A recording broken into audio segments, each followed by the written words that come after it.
오늘도 6시 30분에 옥천 숙소를 나서 영동으로 향했다. 어제 옥천의 숙소도 매우 훌륭했다. 예식장과 식당 등 다양한 복합시설을 동시에 운영하는 모텔이었는데 시설과 운영 수준이 거의 호텔을 연상하게 할 정도로 고급스럽고 청결해서 매우 마음에 들었다.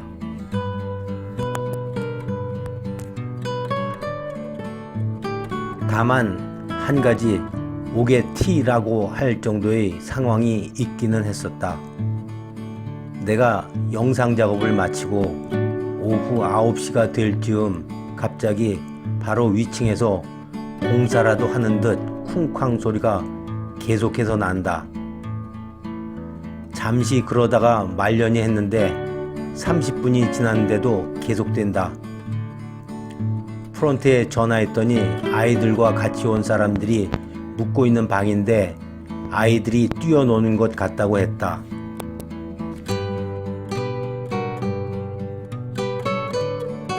나는 아이들이란 말에 한 발짝 물러설 수밖에 없었다.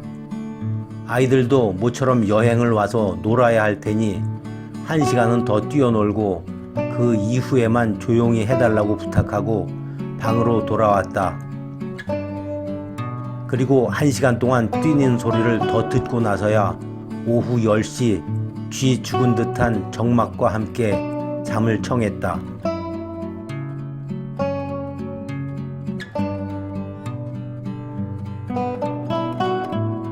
어제 저녁에 아이들 뛰는 소리를 좀 듣긴 했지만 오후 10시부터 일찍 푹 잔 덕분에 오늘도 컨디션이 좋다. 옥천 시내를 지나 외곽으로 향하는데 일반적인 시골 이미지와는 달리 예쁜 길이 계속된다. 우리나라 국화인 무궁화도 계속해서 보인다. 오늘 충청 지역 도보 여행을 마치는 날 꽃길 중에서도 무궁화 꽃길을 걸으니 감회가 특별하다.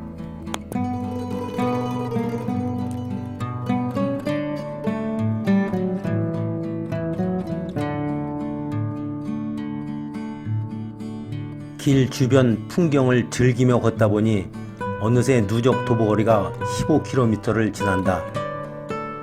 갑자기 다리 밑에 넓은 그늘과 소파가 보인다.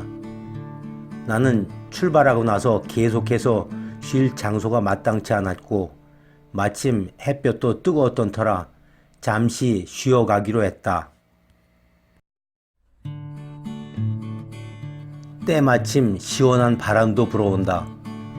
배낭을 내려놓고 맨발로 소파에 앉으니 그렇게 시원하고 좋을 수가 없다. 나는 소파가 이렇게까지도 안락할 수 있다는 걸 오늘 처음 느꼈다. 그리고 사람이 만든 물건의 질보다는 그것을 사용하는 사람의 마음이 더욱 중요하다고 생각했다.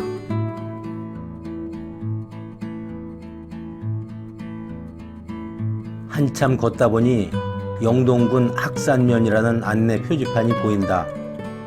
지난번 충남 아산을 걷다가 군대 친구가 생각났는데 오늘도 한 친구가 생각난다.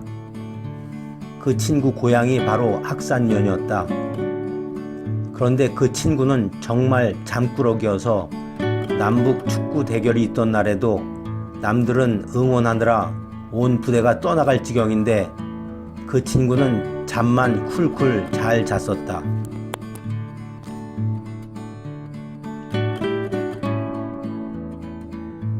축구가 요즘도 꽤 인기 종목이긴 하지만 놀이 문화가 다양하지 못했던 당시에는 남자들 놀이 문화의 거의 모든 것이라고 할 정도로 큰 비중을 차지했다.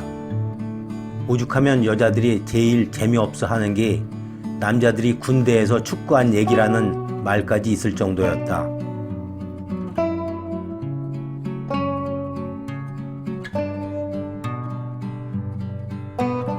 그리고 남북이 첨예하게 대립했던 시기라 남북이 스포츠 대결, 특히 축구 경기를 할 때는 마치 작은 전쟁이라도 치르는 듯한 내무반 분위기가 감지되기도 했었다.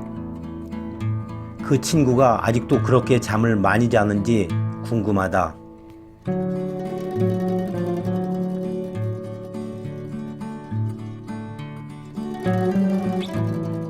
오늘은 충청북도 지역 도보 여행을 마무리하는 날이다. 나는 지난 8월 16일부터 10일간 충북 지역의 1개 광역시자체 11개 시군을 순회하여 377km를 걸었다. 1일 평균 도보거리는 37.7km였다. 그리고 6월 24일부터 25일간 걸은 경기도 지역 798km와 7월 25일부터 18일간 걸은 충남, 대전, 세종 지역 577km를 포함하면 누적 도보거리는 1752km가 되었다.